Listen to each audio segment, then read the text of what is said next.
Alright mga idol, alas 10:40 na ng madaling araw. Andito tayo ngayon sa Malugay, Makati. Drop off tayo dito sa Malugay, Makati mga idol. Mag-offline muna tayo. Pabalik muna tayo ng Sampaloc area.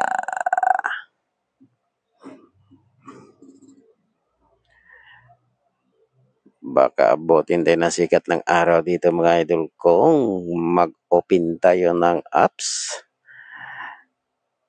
Alright.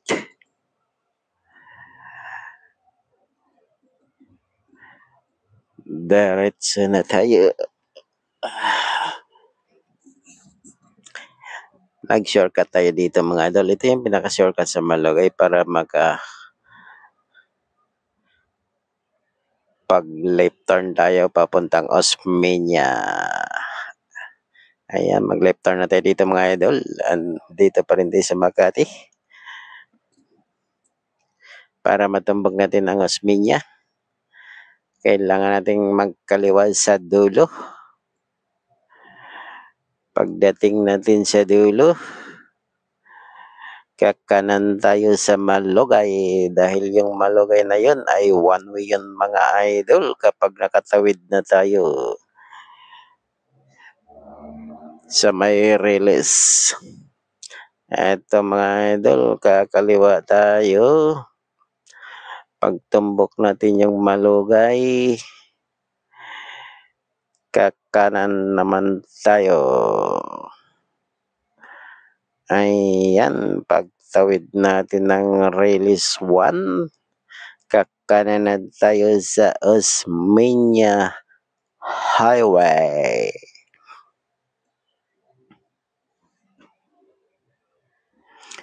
Ayan, dire-diretso ng ating takbo dahil maluwang ang kalsada sa mga oras na ito. Mabilis ang takbo ng mga sasakyan. Yan nga lang, medyo madilim dito mga idol. Malalayo ang agwat ng street light. Matulin ang takbo ng mga sasakyan. Right, diretso tayo dahil nakago ang light. Ayan, medyo madilim pa rin ang mga ating dinadanan mga idol. Wala masyadong street light ang ilalim ng Skyway sa Osmeña Highway. Nagalaw man ang ating kamera mga idol. Konting ayos-ayos lang. Larga na naman tayo.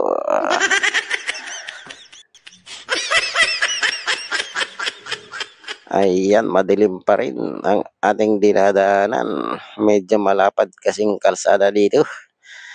Wala masyadong street light sa ilalim ng Skyway.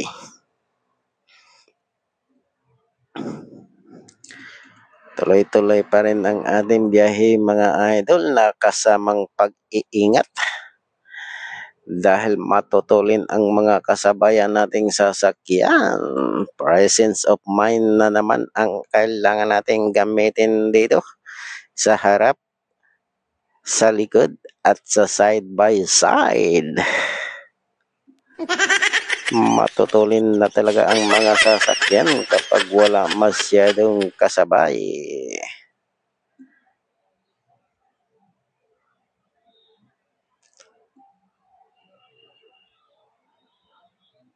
Nahinto muna tayo mga idol dahil naka-stop ang ating direction. Ayan, nakago na tayo mga idol. Kailangan nating sabayan ang speed ng ating mga katabi na sasakyan. dahil delikado kapag magpabagal-bagal tayo dito.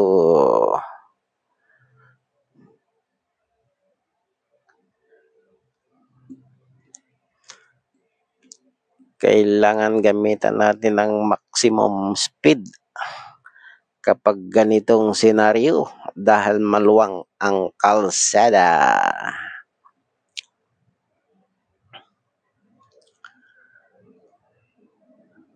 Ayan mga idol, tuloy-tuloy pa rin tayo. Nakasama pa rin ang pag-iingat sa ating pagmamaneho.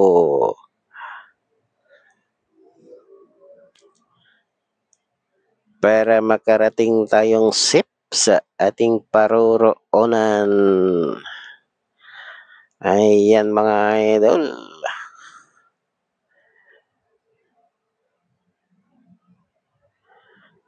Wala kasi masyadong sasakyan na pag ganitong oras mga idol, mga alas 2, alas 3, wala talaga pa masyadong sasakyan sa mga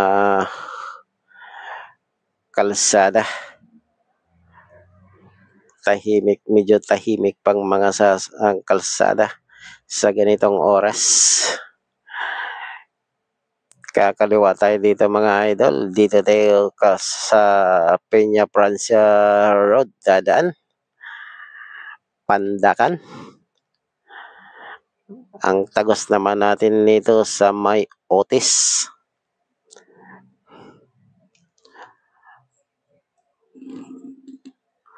Dito pwede tayong magpabagal-bagal ng takbo dahil ito'y parang service road lang. Hindi tulad ng Osmeña. Ang Osmeña ay isang highway.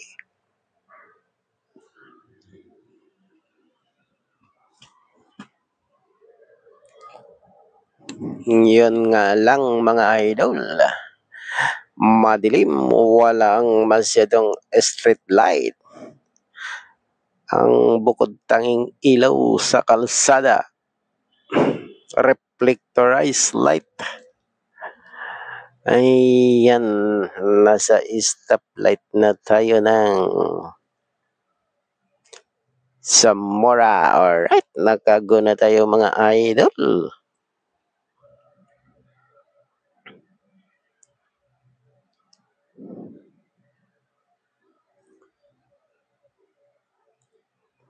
Medyo okay dito mga idol. Dahil pwede tayong magpabagal-bagal lang ng takbo. Dahil ito'y parang service road lang.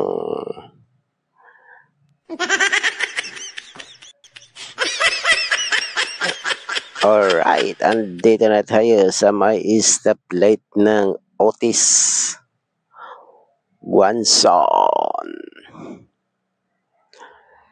Pagkakanan tayo dito mo, yan, diretso na mga idol. Kasi pag kumanan tayo doon, ang labas natin sa may Mabini Bridge.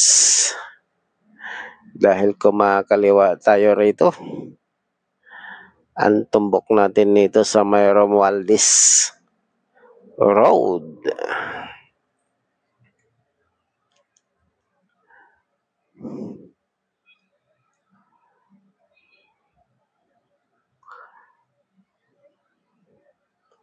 Okay pa rin dito mga idol. Magpabagal-bagal tayo ng takbo.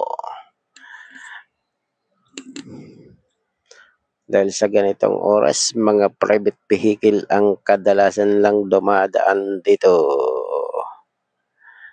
Ayan, andito na tayo sa stoplight. Ang tagos naman yan mga idol, papuntang Lonita. Dahil kumanan tayo rito sa Romualdez Road. Ang tumbok natin nito sa may Ayala Bridge. Ayan, tayo lang ang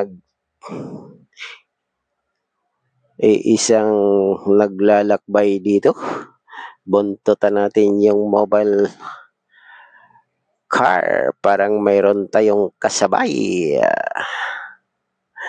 Panatag ang ating kalooban kapag andyan sila. Medyo palagay ko safe tayo sa mga masasamang elemento. May kasabay tayong mobile patrol mga idol. Andito na tayo sa Ayala Bridge. Sa may stoplight, Carlos Palangka. Kakaliwa tayo mga idol. Subukan natin dumaan ng palengke mga idol kung mayroon tayong mahuhuli o makakita tayo ng pang-ulam-ulam.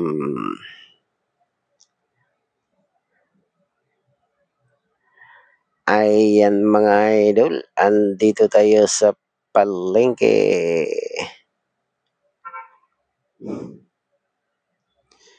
Subukan natin kung anong makikita natin dito na sariwa.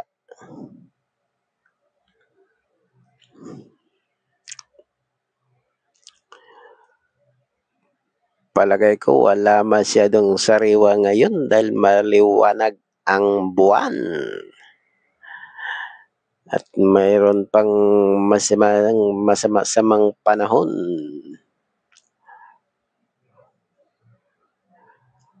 Subukan na lang natin mga idol kung mayroon tayong makikita.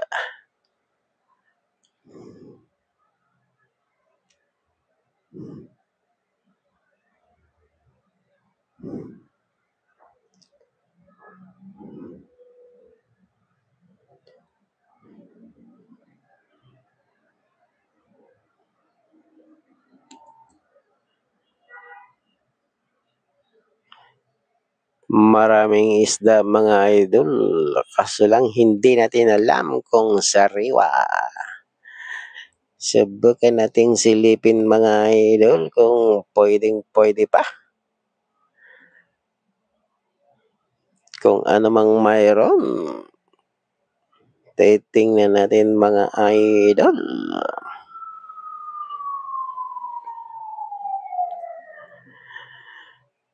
Ayan, may nakikita tayo ditong isda. Medyo mababa lang ang price. Budlisan o tulingan 60 kalahati, so 1 kilo 120. Okay na sana yun mga idol, kaya lang medyo maputla na ang kanyang beauty.